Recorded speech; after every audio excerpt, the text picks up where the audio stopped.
Chapter 41. The Butcher. I saw a great deal of trouble amongst the horses in London, and much of it that might have been prevented by a little common sense. We horses do not mind hard work if we are treated reasonably, and I am sure there are many driven by quite poor men who had a happier life than I had when I used to go in the Countess of W.'s carriage, with my silver-mounted harness and high feeding. It often went to my heart to see how the little ponies were used, straining along with heavy loads, or staggering under heavy blows from some low, cruel boy. Once I saw a little grey pony with a thick mane and a pretty head, and so much like Merrylegs that if I had not been in harness I should have neighed to him. He was doing his best to pull a heavy cart, while a strong, rough boy was cutting him under the belly with his whip and chucking cruelly at his little mouth. Could it be Merrylegs? It was just like him. But then Mr. Bloomfield was never to sell him, and I think he would not do it. But this might have been quite as good a little fellow, and had as happy a place when he was young. I often noticed the great speed at which butchers' horses were made to go, though I did not know why it was so, till one day when we had to wait some time in St. John's Wood. There was a butcher's shop next door, and as we were standing, a butcher's cart came dashing up at a great pace. The horse was hot and much exhausted. He hung his head down, while his heaving sides and trembling legs showed how hard he had been driven. The lad jumped out of the cart and was getting the basket, when the master came out of the shop much displeased.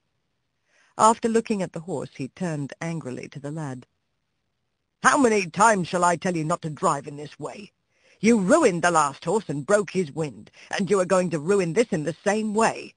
If you were not my own son, I would dismiss you on the spot.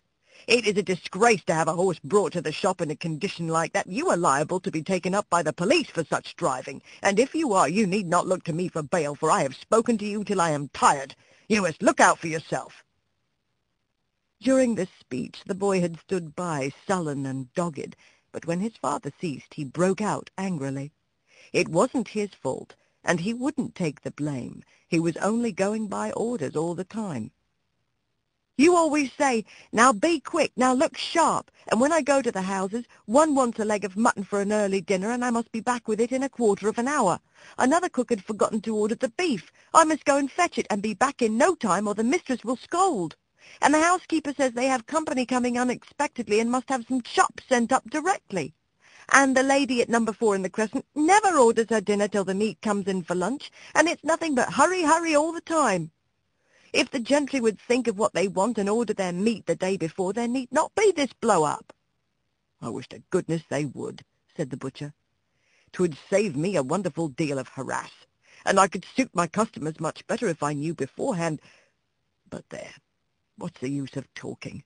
Who ever thinks of a butcher's convenience or a butcher's horse? Now then, take him in, and look to him well. Mind he does not go out again to-day, and if anything else is wanted, you must carry it yourself in the basket." With that he went in, and the horse was led away. But all boys are not cruel. I have seen some as fond of their pony or donkey as if it had been a favourite dog, and the little creatures have worked away as cheerfully and willingly for their young drivers as I work for Jerry. It may be hard work sometimes, but a friend's hand and voice make it easy. There was a young coster boy who came up our street with greens and potatoes. He had an old pony, not very handsome, but the cheerfullest and pluckiest little thing I ever saw, and to see how fond those two were of each other was a treat. The pony followed his master like a dog, and when he got into his cart would trot off without a whip or a word, and rattle down the street as merrily as if he had come out of the Queen's stables. Jerry liked the boy, and called him Prince Charlie, for he said he would make a king of drivers some day. There was an old man, too, who used to come up our street with a little coal cart. He wore a coal-heaver's hat and looked rough and black. He and his old horse used to plod together along the street, like two good partners who understood each other. The horse would stop of his own accord at the doors where they took coal off him. He used to keep one ear bent towards his master.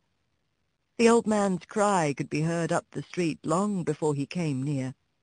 I never knew what he said, but the children called him Old Baa-hoo, for it sounded like that. Polly took her coal off him and was very friendly, and Jerry said it was a comfort to think how happy an old horse might be in a poor place.